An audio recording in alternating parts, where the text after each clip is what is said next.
everybody. Can everyone hear me okay? If you've got your video on, please give me a nod. Yes, that's good. If you haven't got your video on, please do consider putting it on. There's just a small group of us here this evening, and it can be quite nice to, well, for the presenter to be able to see people. It makes it feel a little bit more intimate. Thank you. Nice to meet you all. My name is Ash. I'm from Restless, and it is really lovely to have you all with us here this evening on our latest Restless Presents webinar. I'm delighted to introduce you to our host this evening, Angela Birchall. Angela is an artist and an art teacher from Southport in Merseyside. She was born in the area and she lives there now, but she spent a number of her childhood years in Southern Africa, which is where her love of art was born, thanks to a wonderfully inspirational teacher. When she returned to the UK, she signed up to art college and followed it with a teaching degree. It was in the classroom during teaching practice that reality dawned for Angela when she was faced with a bunch of teens who just didn't want to learn. So she leaned on her personal experiences and decided to teach them in the same way she had learned herself, and that's with the right side of her brain. Lo and behold, it had a transformational impact on her students. So for the past 46 years, Angela has been fascinated about how we switch between the right and the left hemispheres of the brain, and how art can be a vehicle for the switch, and how enjoyable and relaxing this subsequent meditative effect can be. Angela is now combining her life learnings and passions into a course called The Art of Stress Busting, which is a pick and mix of online classes that members can subscribe to and choose at their leisure. So we're really grateful to Angela for sharing part of the course with us this evening in order to learn more about switching to the right side of our brains and finding new levels of relaxation as a result. Before I hand over to Angela, I just wanted to cover off a few pieces of housekeeping. So you've all, well, most of you have put your videos on, thank you very much. In terms of questions, if you've got any questions for Angela, please hang on until the end, and you have a choice of how you'd like to pose those questions. If you'd prefer, you can type it into the chat box and we will read them out at the end to Angela and she can answer them then. But please absolutely feel free to raise your hand and unmute yourself to verbally ask questions. Because we're a small group, I think that could work quite nicely as well. And we can have a bit more of a conversation around your question as well. If you need any technical help, please raise your hand with the button, and my colleague Gaetano will be able to help you. So without further ado, over to Angela. Thank you very much. Lovely to be invited to give this talk this evening, and I'm delighted to see people here. It's actually nice to be able to see the faces of the people who are watching the talk. As Ash so very aptly said, I am doing this project. It launches hopefully week on Friday, called The Art of Stress Busting, and it is a combination of something I've been fascinated by and passionate about for 46 years. And it's why I say so often that art is the best stress buster that you can get. And if I can just go on to screen sharing.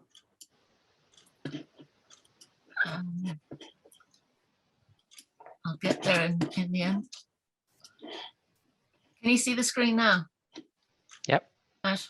Okay. All I just need is to be able to click it on. So if I say art's the best stress buster that you could wish for, people often say, well, why? And this is when I take my first step up onto my favorite soapbox and say, because it switches you from the left hemisphere of the brain to the right hemisphere.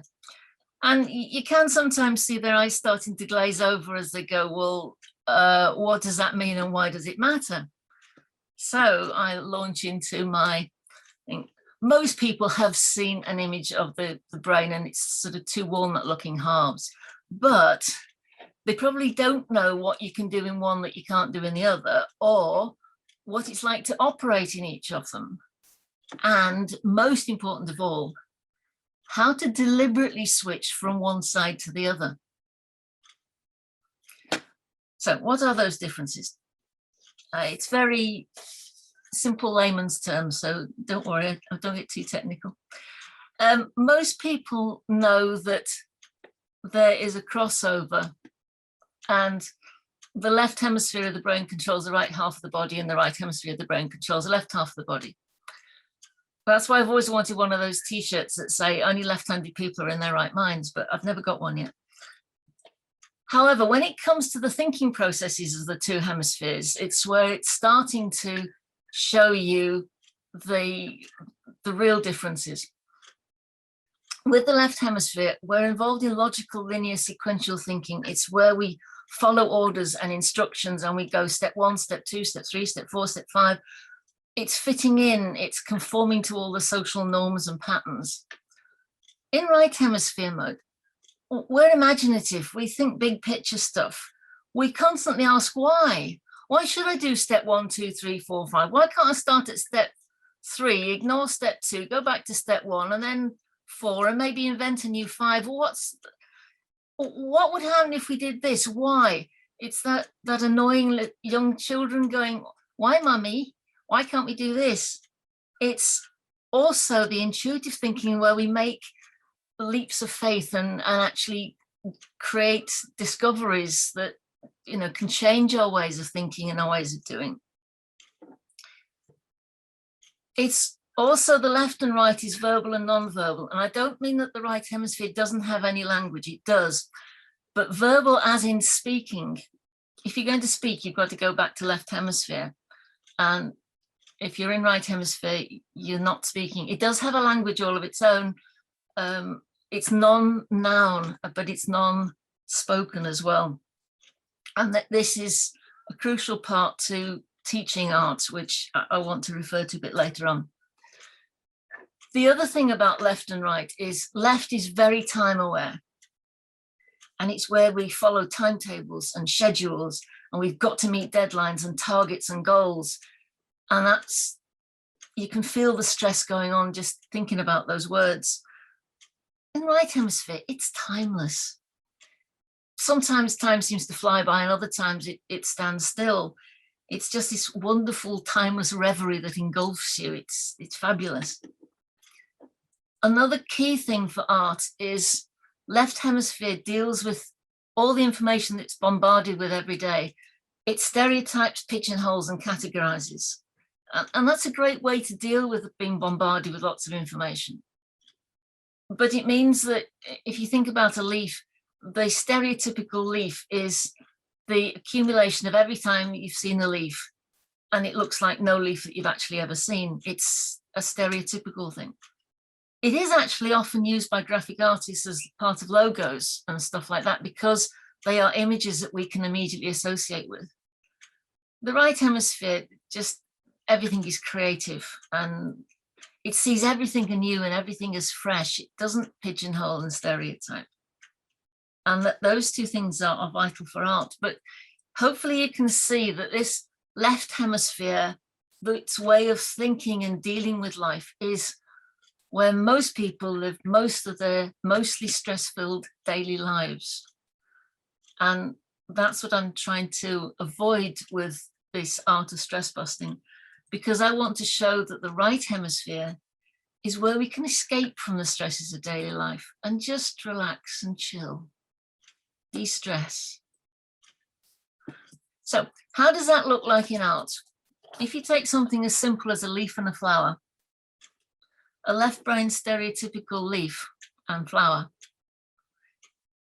you know immediately it's supposed to be a leaf. It's not looking like any leaf you've ever seen. And that's a sort of daisy thing. It's a circular bit with 8, 10, 12 oval bits that stick in together. That's a flower. It's not like any flower I've ever seen. If you ask creative right brain leaf and flower, they're kind of different. For a start, the right brain knows that that leaf doesn't have a solid black line around it. It's generally distinguished from the background by light and shade. The flower petals, you can't see all of them because they fold over and they go behind one another. And that central ring actually has a conical shape in the middle of it. And most of those petals are defined by the shadows underneath, rather than a black heavy line around the outside of it. That's observing an actual flower rather than a stereotypical pigeonholed, categorized left brain flower. Now, I love this description. It's in right hemisphere mode that the artist sees in the way that captures aspects of a subject most people hadn't noticed before. Oh.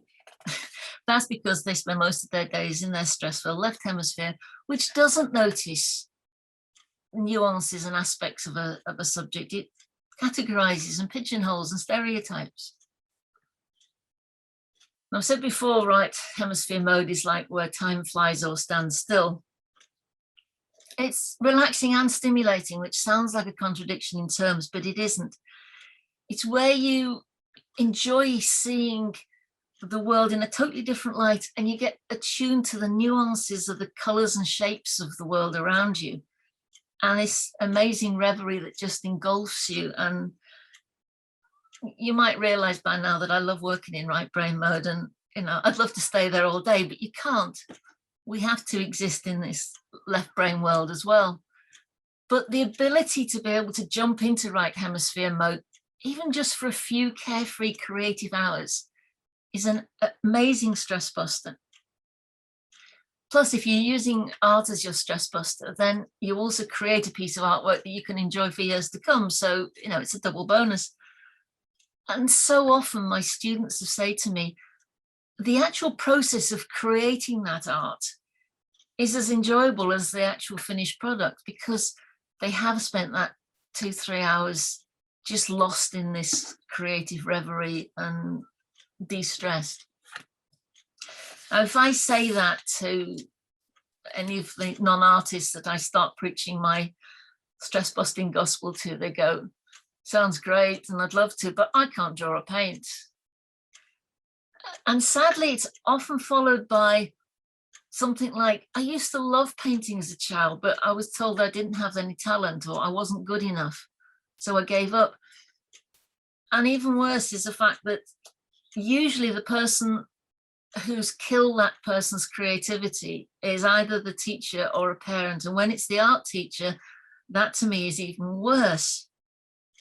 So I've got to reshape this attitude by saying, listen, can you hold a mark making implement, a pen, a pencil, a piece of charcoal, a paintbrush?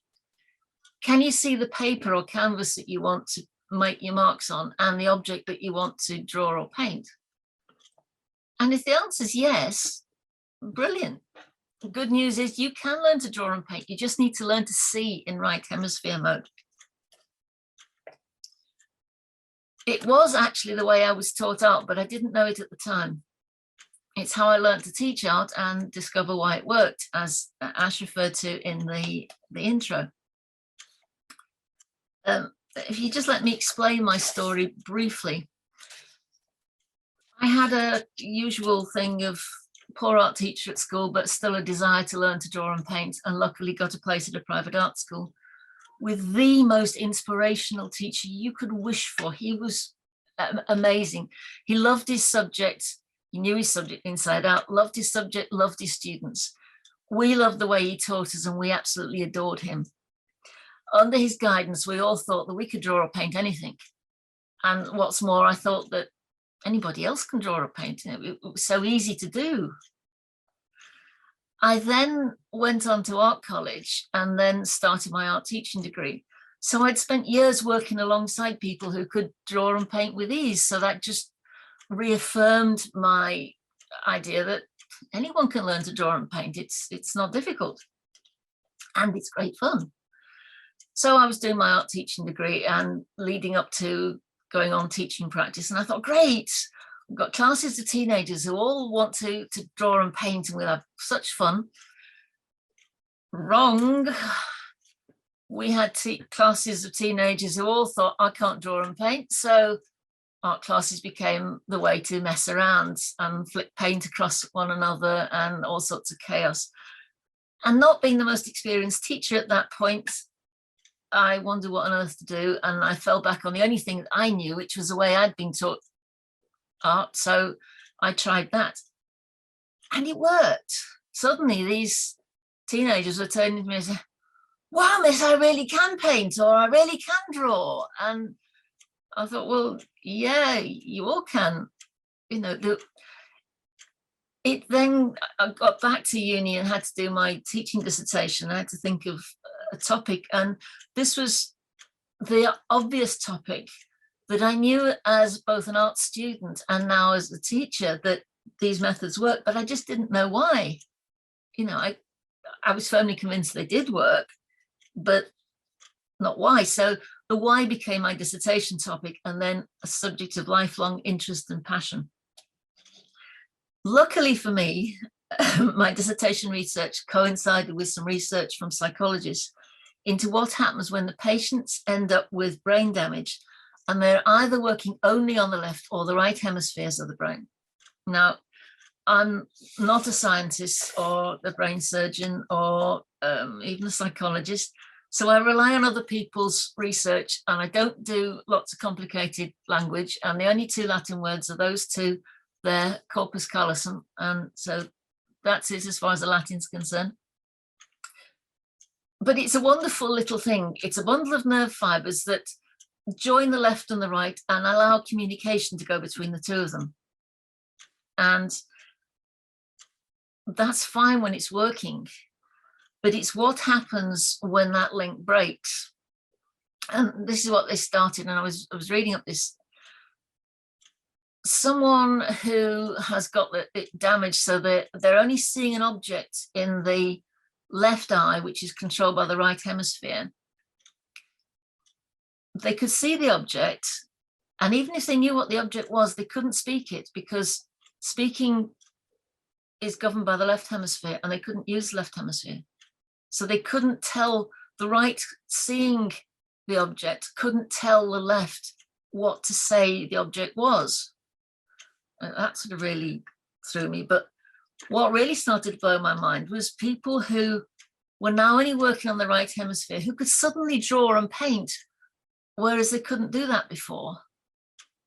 And it became obvious that when you're working in the right hemisphere, your drawing and painting is far different and far better than the quality of it in the left stereotypical sort of style of drawing. So there's more research came out about what happens, you're drawing in the right hemisphere. How can people without that brain damage actually learn to switch? And they started doing the research about how switching works for art. And they came up with all sorts of these new exercises whereby you could now teach someone to switch to the right hemisphere by doing these exercises. And when they switch to the right hemisphere, their drawing vastly improved. And I was thinking, oh, this is wonderful. I'll learn so much from this. And I started reading it and I thought, no, it's not new. This is the way I was taught by someone who was taught that way years ago by the masters at the Royal Academy where he studied, and probably their masters had been taught for generations beforehand. How to do it wasn't new. Why it worked was, and it was because of being able to move into this right hemisphere. So that set me up on my dissertation, and then also, as I say, this lifelong interest. And my computer's decided not to share.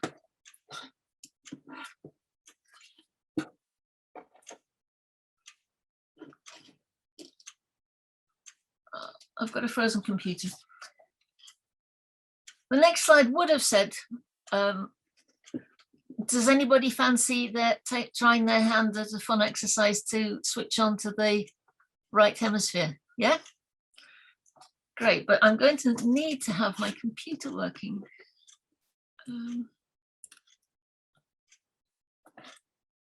Oh, okay.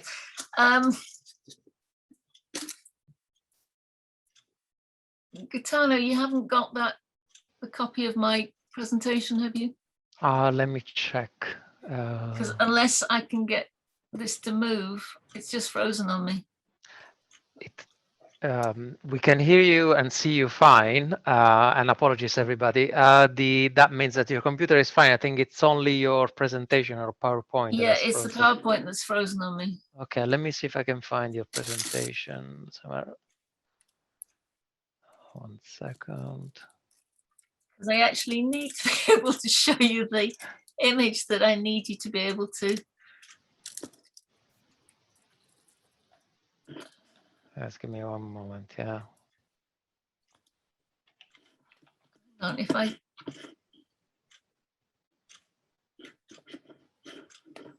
can you see my screen now? No.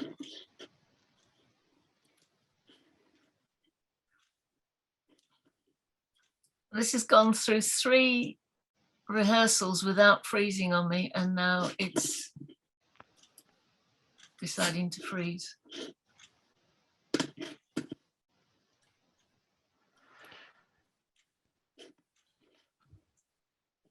Okay, I'm almost there, I think. Oh. Okay, I've got it. What's the? Is it the boss one, Angela? The what? What slides do you want me to share?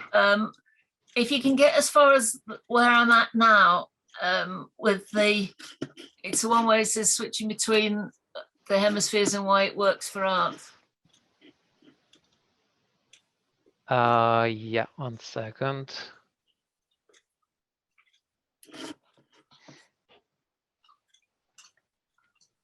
So let me just present my screen.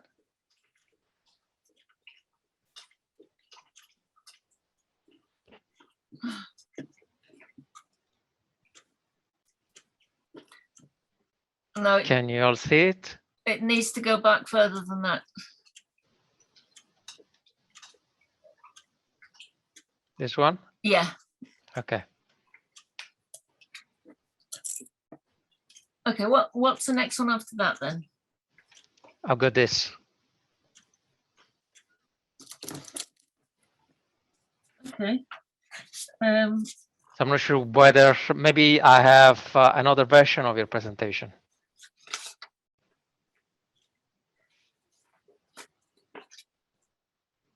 Yeah, because that shouldn't have been the next slide. I need to get on to. Do you want to try and share it again? So probably maybe your. This is a. Oh no, go on. If flick on to a couple of slides, then I'll have to go back.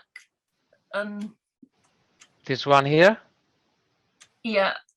If anyone who is going to get it, going to grab some pencil and paper. If you haven't already got it in this little interval. Next slide. Next slide. Click on and click on again. That was done in 3. Okay, this was just a couple of things just to get the right hemisphere moving. Left will probably immediately see it as a very strange looking tree, but the right immediately starts thinking, actually, there's lots of faces in that tree. And you immediately see the first 2 at the bottom, then going on to the 4, 5, eventually you get 10. Next one of my favorite optical illusions. Try it again. No, it's lost the images. Oh, isn't this joyous? Okay. That's a woman's face, or a left brain would see it automatically as a woman's face. The right hemisphere looks, oh, look, there's 2 horses, and 1, 2, 3, 4, 5, 6, 7, 8 birds. Just positioned to make you immediately look at it as if it's a woman's face, because that would be the instant. I can easily stereotype that image. Okay, hop on another slide and we'll see what. Tiger, if your right hemisphere's sort of working a bit more now, you'll see the big tiger's face, which is actually trees and leaves, and his gorgeous paw made out of rocks. And you've almost got to look quite closely to see the actual drawn tiger curled up underneath the chin of the big tiger. And if you look closely, you can also see another tiger at the bottom of on the right hand side on the tree trunk. Okay, next one we should go on to Rubens vase. Try next one. We're losing the images.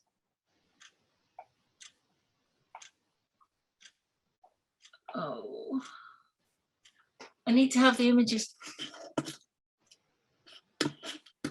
Angela, why don't you try and see if your presentation will come back up now?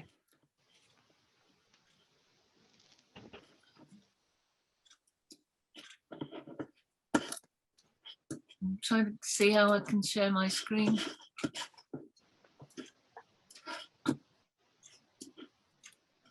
All I can see is Gaetano's screen at the moment. I'll stop sharing mine.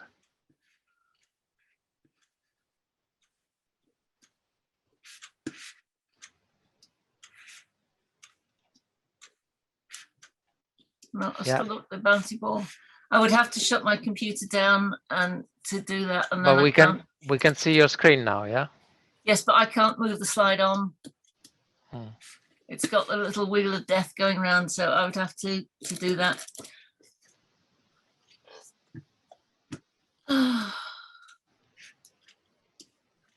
Angela, could you try sending Gaetano your updated presentation, perhaps?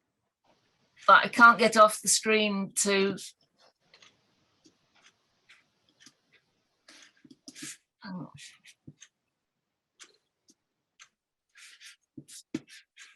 I need to be able to get off the presentation to be able to.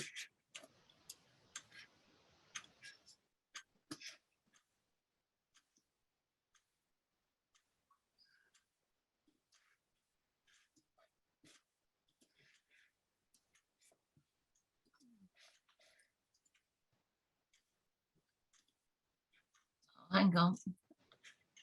If I force quit the PowerPoint.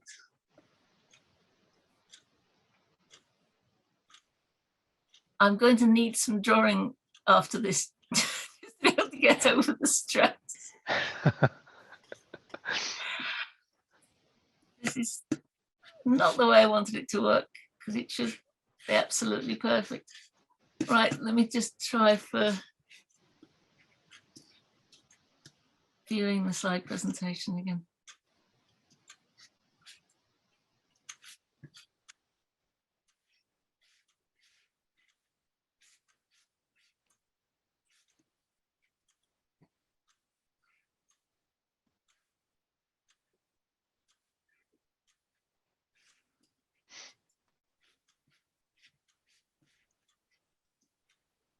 You're going to try and send it to me, Angela?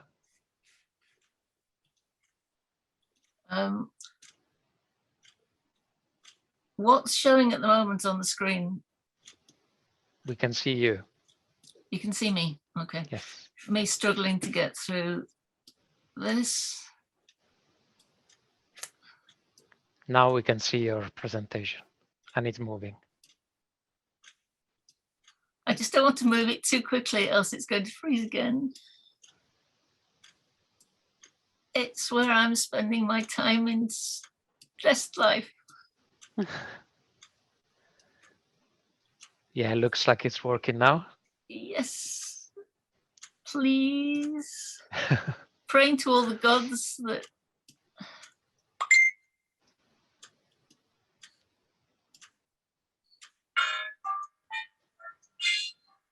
Someone's just sending me a text. Okay, what happens when that link breaks? I run to guitar now to get the... Okay, so why it wasn't...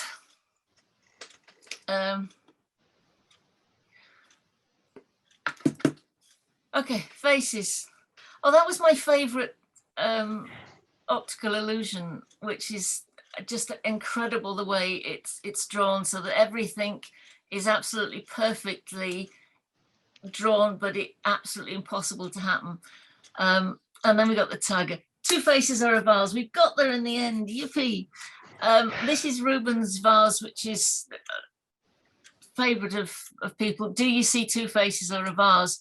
Very often, if I look at it this way, you see the vase on the left and the two faces on the right, which is because we're used to actually seeing black lettering on a white background and reading black on white background. So that was why in the old days of school, when little kiddies were starting to learn to read and write, it was scrambling their little brains that they were trying to read white lettering on a black board and then transcribe it into black lettering on a white piece of paper. So much better when they actually got whiteboards instead of blackboards. But Rubens' vase. Okay, on this section, you don't see half a vase, you see the face, even if you didn't see the face profile before. You've got the curve round for the forehead, then it goes in for the eye socket, out for the nose, underneath the nostrils, the two lips, coming in for the chin, and then the jawline and the mouth coming down. So that's why we call it, do you see two faces, or the vase. Now, what I'd like to do, if anyone is still awake and wanting to do this exercise, and I'm going to kill this person who keeps texting me. If you are right-handed, please do the drawing that's on the left-hand side of the screen. And if you are left-handed, please do the one that's on the right-hand side of the screen. There is a reason for doing that. If you just get your pencil at the top and think, right, I've got the forehead coming nice curve round, curling in for the eye socket, straightish bit for the nose, depending on how round you want your nose to be, and then curl under for the nostrils, out a bit for the top lip, in a bit for the mouth, out a bit for the bottom lip, underneath for where the lip goes under before it hits the chin, how many chins or double chins you want, going into the jawline and into the neck. Okay. I can see a few people nodding. Yeah. Right, then just add in your top and bottom lines to an appropriate level across the page. And you'll see now why you had to do one version, whether you're right-handed or left-handed. Because what I want you to do is to complete the vase, drawing the other profile, and ensure that the angle of the forehead, and then where it comes in for the eye socket and goes out for the nose, and then the mouth and the two lips and the chin and the neck and the jawline, they're all the same on both sides. So really concentrate on, you know, that eye socket comes in a bit, that nose, how straight is it or rounded is it, how full are the lips, they've been on Botox or whatever. Curl under, try and get those mouths still look the same, the chin still look the same, the jawline, neck. And I don't know if you've ever done this before, but if you haven't, it's usually quite a sort of an amusing outcome of to how it is very difficult to actually get symmetry. If we've got any practicing artists on the online tonight, then they're probably finding it a bit easier. And if they're being very quiet, they're probably going right brain anyway.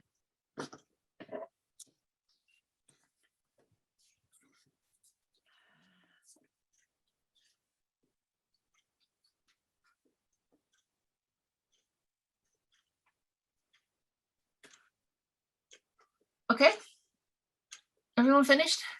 Just have a think about how it felt just completing that second part of it. Just, you know, how difficult or how easy was it to do? What were the issues? And then just put that piece of paper to one side and repeat the exercise doing another half version of the vase or the face profile. And again, stick to the side whether you're left-handed or right-handed, but just basically repeat the same sort of curves. It doesn't have to be exactly the same as the one you've just done, but the same process of drawing that half vase.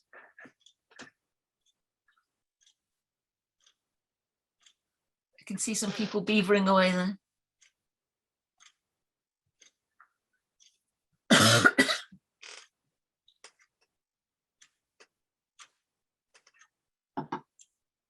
And then when you've got to the end of that, again, add the top and bottom lines.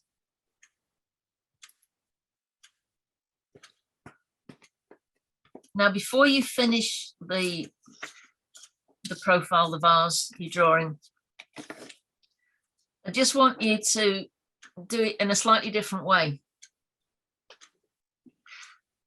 Look at the outline that you've just drawn. Put your pencil on the appropriate point to start completing the other side of the vase.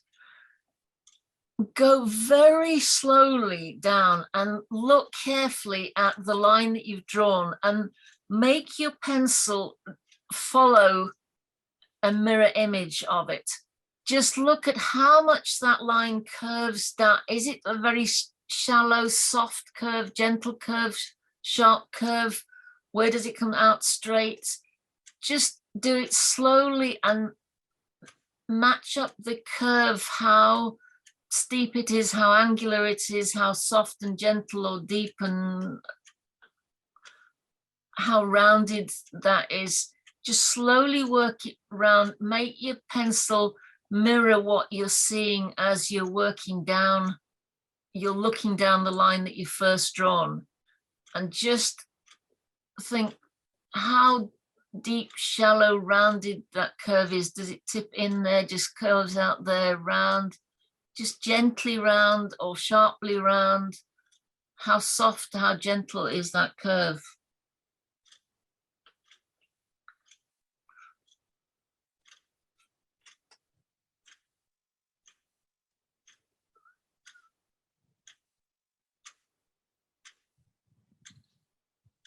Okay. Now just think about how easy it was to actually complete that second half. Did it feel any different when you were completing the second one compared to how it felt when you were completing the first one?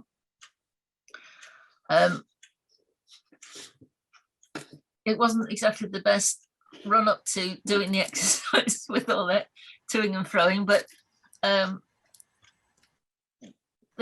should have been some difference for you. And if you want to sort of think about that, even write anything down, it gives me a good excuse to show you two more optical illusions. The left brain will look at that as a series of very odd shaped balustrades. The right hemisphere looks through the balustrades at the negative shapes, and you can always tell when your students have seen the negative shapes because they start giggling a bit, because they've gone through past the balustrades, which the left is just going, oh, it's a set of balustrades. The right is going, oh, look at that. Ah. Or there's the one of the two old folks looking eye to eye at each other, or is it two Mexicans having a good sing-along? Is her earring actually a bottle of tequila that one of them's about to swig, and is his earlobe actually the doorway where a senorita is about to come through and join the party? All based on Rubens' vase, that idea. Angela, can I just interrupt, because I did see someone with their hand up. Oh, sorry. Julia, Sorry. would you like to ask a question? Let me just. That's it. That's okay. Can you hear me? Yeah. Yeah. I'm sorry, but I don't fully understand what the difference was between the two exercises. You know, when we were doing the second one, I don't know what I was doing differently. Okay, I'm just coming on to that immediately. Oh, okay. I just okay. It just. No, I was just, if somebody wanted, I didn't know if we were going to be able to ask questions or if somebody wanted to write something down. So I just thought I'd throw those in while if someone was writing something down or even finishing off the exercise, Okay. I just threw those in. The difference was that the language that you were using, I was deliberately naming the parts that you were copying on the first one to keep you in left hemisphere mode. And in the second version, it was talking about the shapes, the curves, the angles. And when you're also doing drawing, you talk about shade and light and shade and dark bits, rather than actually naming anything. And that's the language that you use when you're keeping yourself in right hemisphere mode. When you're drawing something, you're looking at what you want to draw and you're going, that bit curves up there and around there and shades in a bit there, rather than saying, I'm drawing an eye, which the left hemisphere will go, oh, I know a stereotypical eye looks like no eye you've ever seen, or something like an Egyptian hieroglyph eye. But the right hemisphere will talk in shapes and shades and angles and just how much that bit curves round and under and down, and it never names anything. It's a non-noun frame of talking. And if you practice that as a way of talking to yourself as you're drawing or painting, you will keep yourself much more in right hemisphere mode and less stereotypical left brain mode. And it was just literally the words that were used. That's the way you need to talk to yourself as you're drawing, to stick in right hemisphere mode. Okay.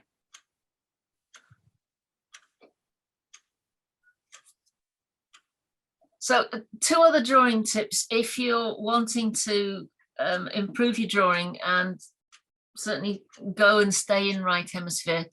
If you're copying a picture, turn the picture upside down. It will make it look less obvious to the left hemisphere as to what it is that you're drawing, and it will turn it into more obscure shapes that the right hemisphere will love, and the left hemisphere will go, oh, I can't name that, so I don't know what it's all about. And the right will go, okay, you get off onto the side, and I'll, oh, look at this funny shape that goes up round here and curves around there.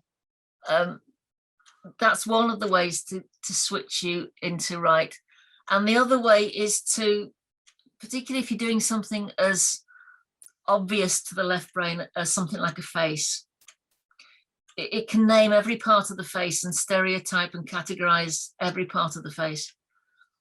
So if you cover up most of the image that you're doing and only look like you're copying little bits of shapes and shades, you will actually copy much more accurately than you will if you're looking at the whole picture. So upside down and cover up most of the images and never name anything is the best way to keep you in right hemisphere mode. Just for those who think I can't draw, what you can achieve, if you were the model sitting for this particular portrait sitting, I think you would prefer to choose to take home the one on the right rather than the one on the left. And the same would happen with this one. One is a very left brain type drawing, and the other one is far more carefully observed and the use of shading and so on rather than heavy lines. They were obviously the same person, and if you haven't guessed it already, they are actually self-portraits done on the first and last lesson of, it was either a 10 or a 12 lesson block. So within that space, it's not their ability to draw, it's their ability to see and depict what they are seeing just went sky high. And it's what I think of as the upward spiral of success. The better you get at drawing, the more confidence you get and the more fun it is. And you get better at drawing when you're relaxing into the right hemisphere mode. So the more you get relaxed into the right hemisphere mode, the better your drawing gets and the better your confidence, and it's that upward spiral of success.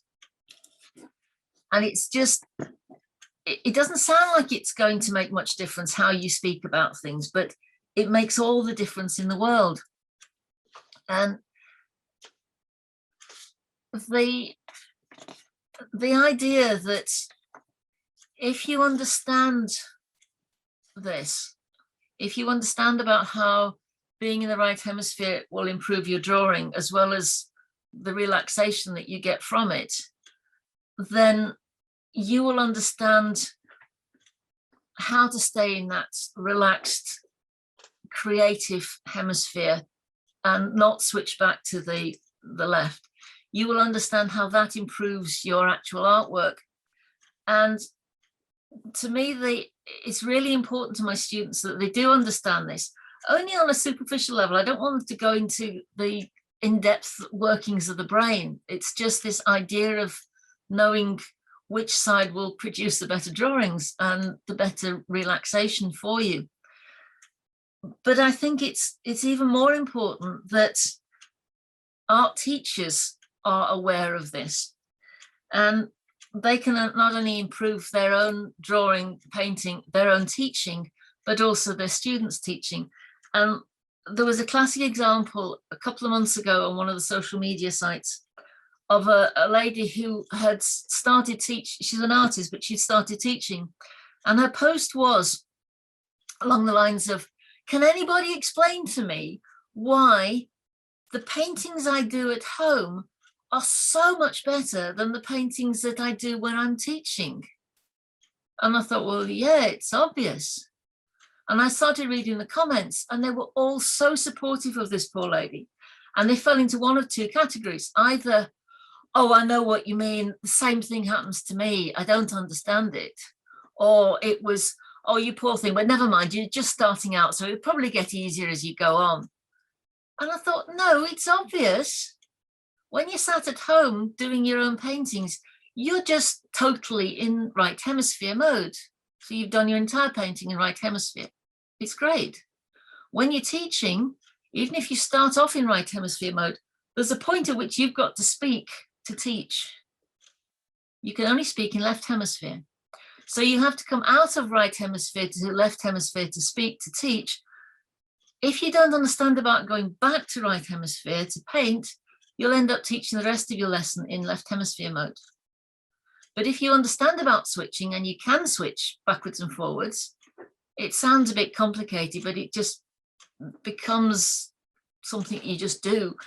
You start painting in right hemisphere mode, you go to left to speak, you go back to right to paint, you go left to speak, you go back to right to paint, and you flick backwards and forwards all the way through the lesson.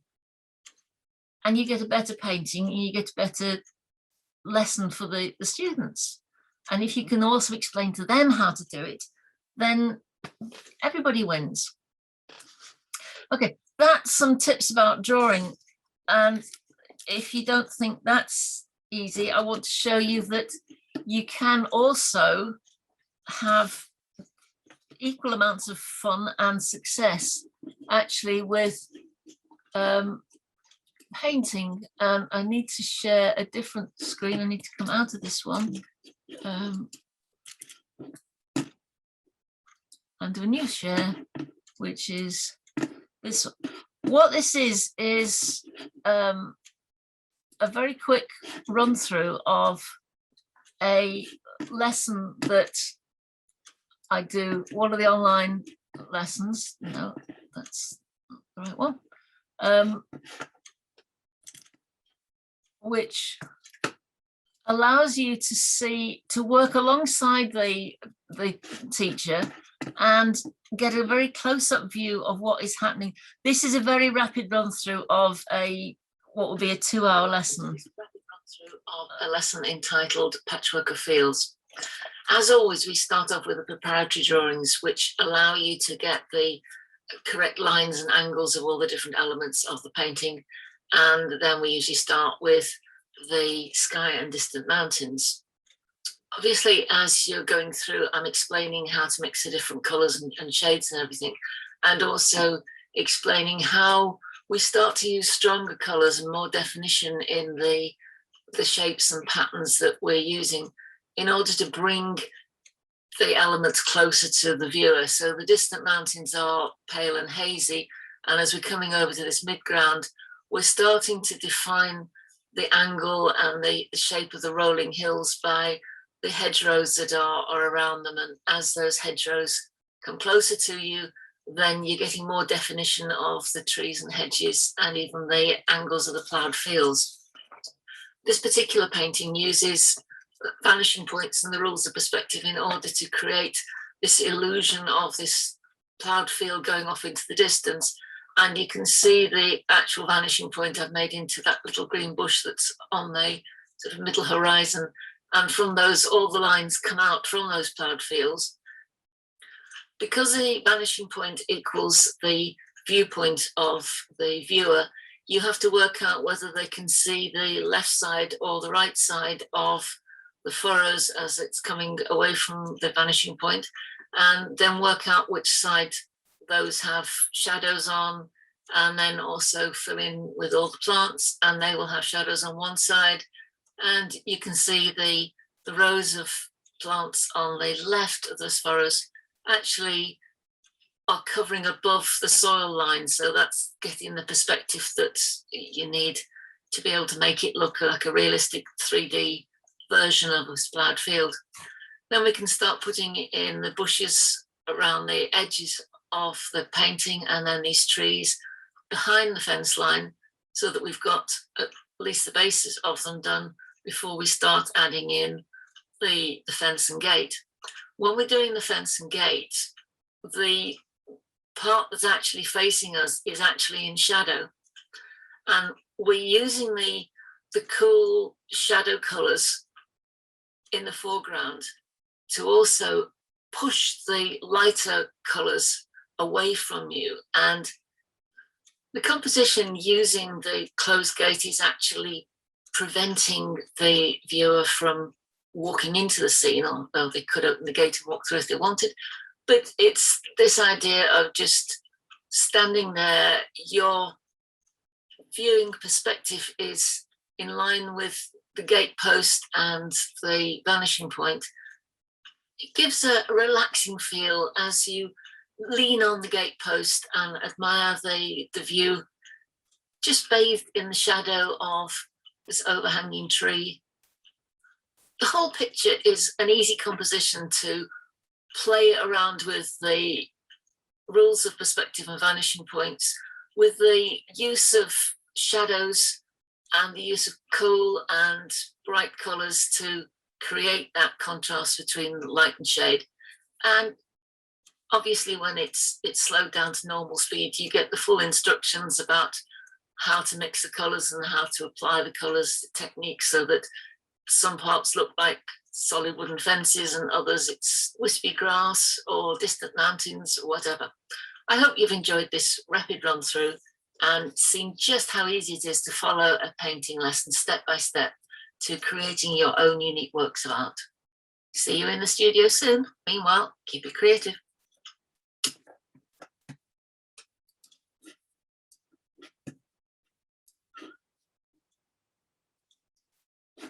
I've got screen sharing stopped now. You just go back and it's just a tiny bit more.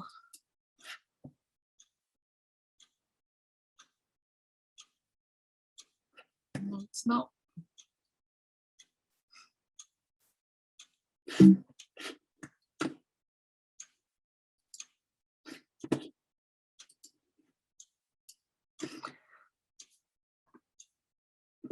Oh, God, I've got some wonderful technical issues tonight.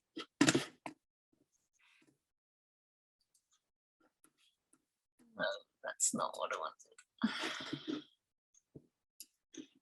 Okay, there was only 3. Am I back on screen share?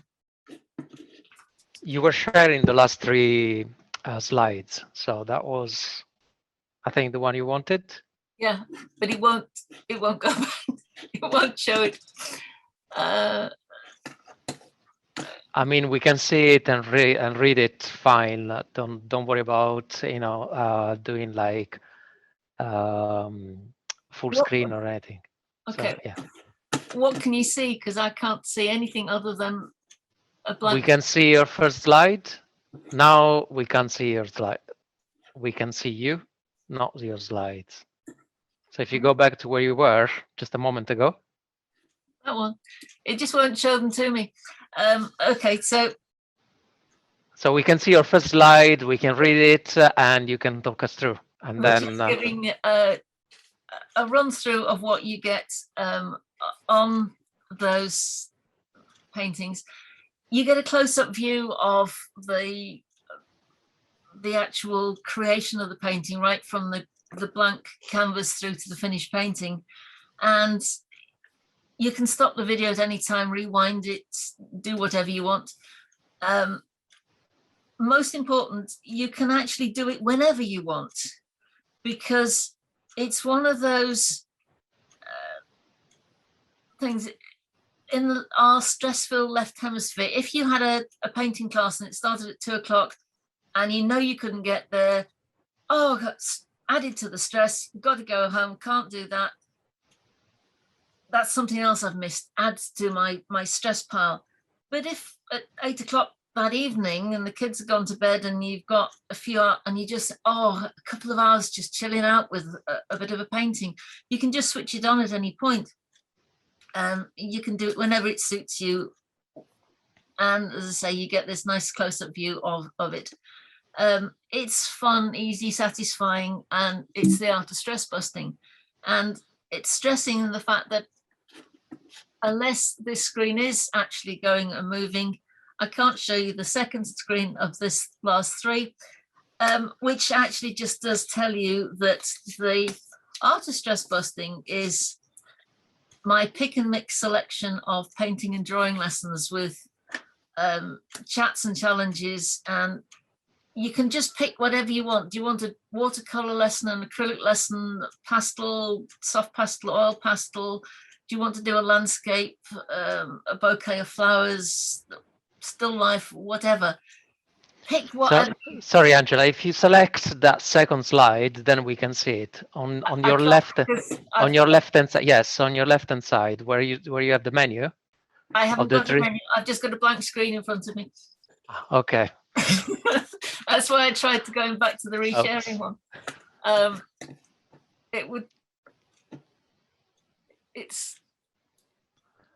can go back to it, but it won't give me anything other than the previous one has frozen on me, and that's all I'm going to get, which is a pity because the last two slides had the addresses on where I was going to say if you wanted to be the first to know when I was going to launch next week with a free taster package for this art of stress busting, where you could actually drop me a line and get the details so that you were the first to know when it was actually going to be launched. I say it's a free taster package that starts it off so you can get a sample of what it's going to be like, and the whole thing is going to be on a monthly subscription basis with more and more lessons and tutorials and chats and challenges added every month.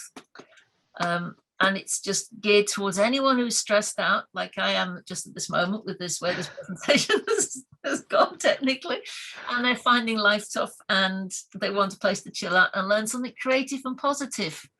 That's the whole thing, is this idea of helping you to switch off from the stress-filled left mode that I've been in all evening and move into this creative, relaxing, stimulating, rejuvenating reverie that is the right hemisphere. And that's what I'm going to be doing after this finishes. I'm just going to sit down, grab a piece of paper and sketch or paint or do something that will take me right brain. So that would have been the end to the presentation with the address. If you just go onto Facebook and it's in the group section, it's called You Can Draw and Paint Chat Room. We'll get you through to find out the details of the art of stress busting.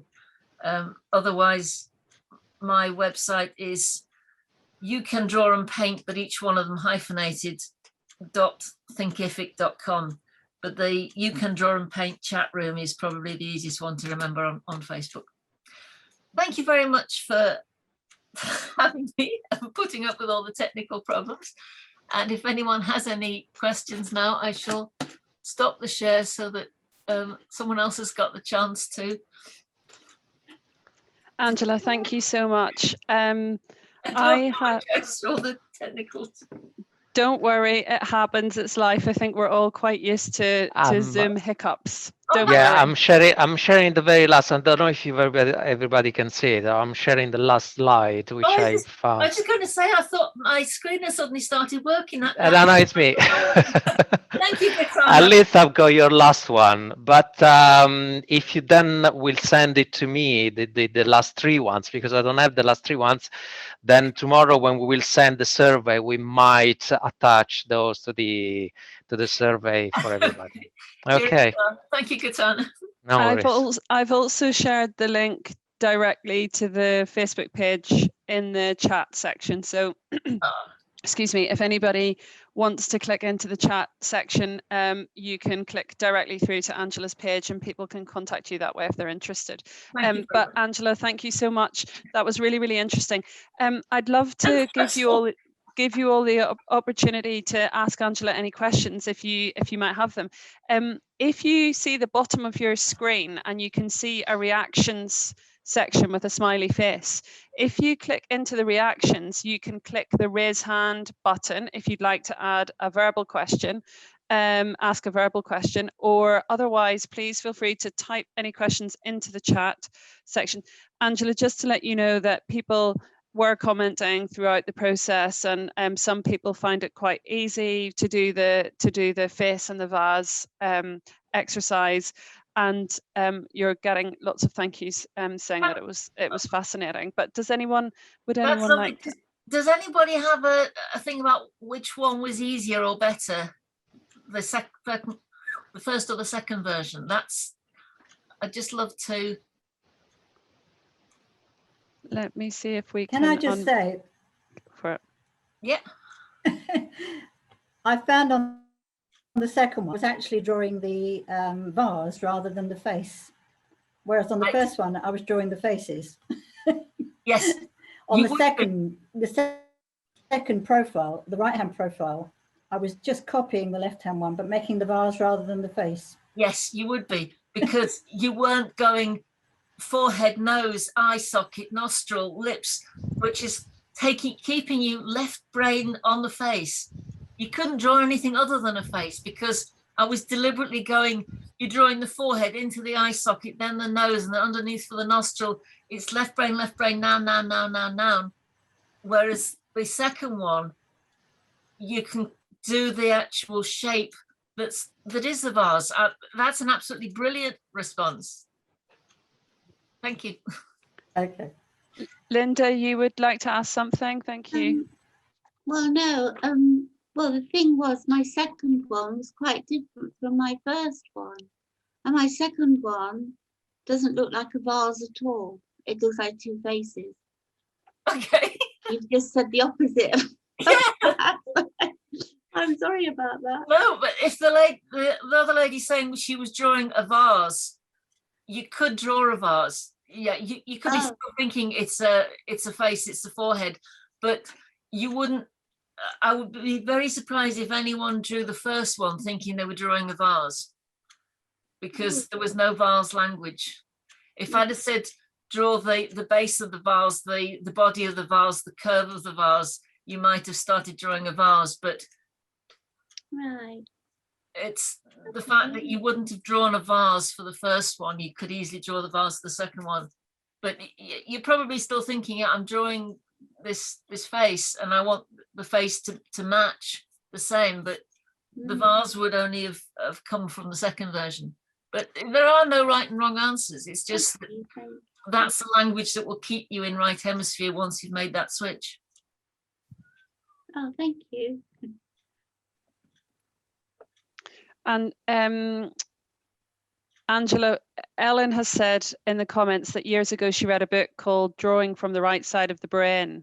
So she found today a useful refresher of that. And she says she often turns her paper upside down when she's drawing, and it really works. It's a classic text, and I can see it's on my bookcase over there. I've probably got one of the original editions of it. Drawing on the Right Side of the Brain, Betty Edwards.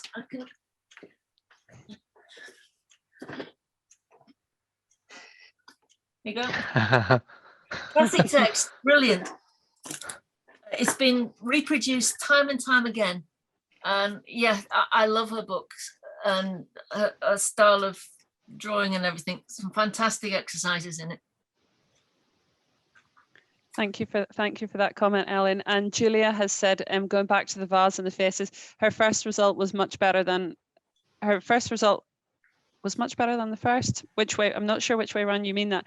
She deliberately tuned out of from the voices for the second one to concentrate because she felt she was making a mess of it. that to me sounds a bit like left brain. Well, as I say, it was just a fun exercise. You would need to, it was deliberately doing the language to keep you on the left brain on the first one and try and move on to the right brain on the second one. But, you know, if you zone out of listening to it, then it's what you were saying to yourself as you were doing that second version that you thought you were making a mess of. It was how you would be speaking to yourself. And I can zone out of someone talking to me when I'm gone into right mode. You are aware of someone talking, but you can zone out to focus on this drawing, and it's how you would then be talking to yourself that would determine whether you were still in left mode or in right mode. Because if you were talking, I've got to get this nose, is this nose the same angle? Or if you were saying, now how much does this tuck in and slope down and curve round and so on. One is left hemisphere language and one is right hemisphere language. And my students always sort of got used to this idea that I would say, no, just curve it in a bit, round a bit, down a bit, up a bit. That's a bit darker shade, lighter shade, rather than saying you were drawing an eye or a nose or something. And it's just that way of talking. Fascinating stuff. Angela, thank you so much. Liz, did you have anything else you wanted to ask there? Just a quick one. I noticed when you were painting, you're left-handed. Yes. Does whether you're left-handed or right-handed have an effect on what you're doing? Not necessarily. That's why I said about having to do on the vase one, you've got to do the one side so that you can see the side that you've drawn first of all, so that you can see the side when you're copying. If everybody had drawn the one side and you can't see, if you were drawing that side, you can't see the side if your hand's covering. I see. Left-handers are supposed to be more creative. I think that's true in your case. Not necessarily. I mean, left-handers are supposed to be more creative and intelligent, and who am I to argue with that? You know? And Leonardo da Vinci was left-handed, and he wrote backwards as well. He did mirror writing, and it's the only thing I've got really in common with Leonardo when I started writing at school, because the way I was taught, it seemed logical that you start on the opposite side of the page and you work across. So all my letters were mirrored. So the teacher had to bring in a makeup mirror and stand it on her desk to put my exercise book in front of it. So it reversed it then, and she could read it perfectly through a mirror. But I was writing it back to front. And then there was a bit where some letters were back to front and some were the right way around, and there was a bit of a stressful changeover period. And I just got appalling handwriting now as a result of it. But I think interesting. And I think everyone seemed to enjoy the optical illusions. Angela, thank you for putting those in. I love them. Sandra says she's often seen both sides of those optical illusions, but never quite understood why. And that definitely echoes my personal perspective as well. That you never quite know why, but sometimes it takes a few more minutes, doesn't it, to just sink in the other way around. You can see them. You can't see both at the same time. You can either see it as one way. It's like that one of the two old people or the two Mexicans. You can see them as two old people, or you can see them as the two Mexicans. You can't see the two at once. I've got a whole collection of them. I was trawling through them thinking, I'd like to show that one. And, sort of, I got 20 of these. I thought, no, I don't want to bore everybody with all these optical illusions. So I just pinned a few of them back. But Brilliant. Well, thank you so much. I'm conscious of time, so I'll wrap it up there. And if anyone has any other questions for you, they can get you on your Facebook, through your Facebook group. Facebook, right? Or I'm actually on Restless as well. If you want to just drop me a message on that as well, either one, whichever's easiest for you. Perfect. And thank you everybody for tuning in. We are now running these Restless Presents events on a weekly basis, all on a Wednesday evening. If you would like to be a speaker, please approach us. We'd love to hear from you. You can email us on info@restless.co.uk if you've got a topic that you'd like to present back to the group. And otherwise, next week's is yoga for seniors, so please tune in for that if you're interested in that. And thank you very much, and hopefully we'll see you again soon.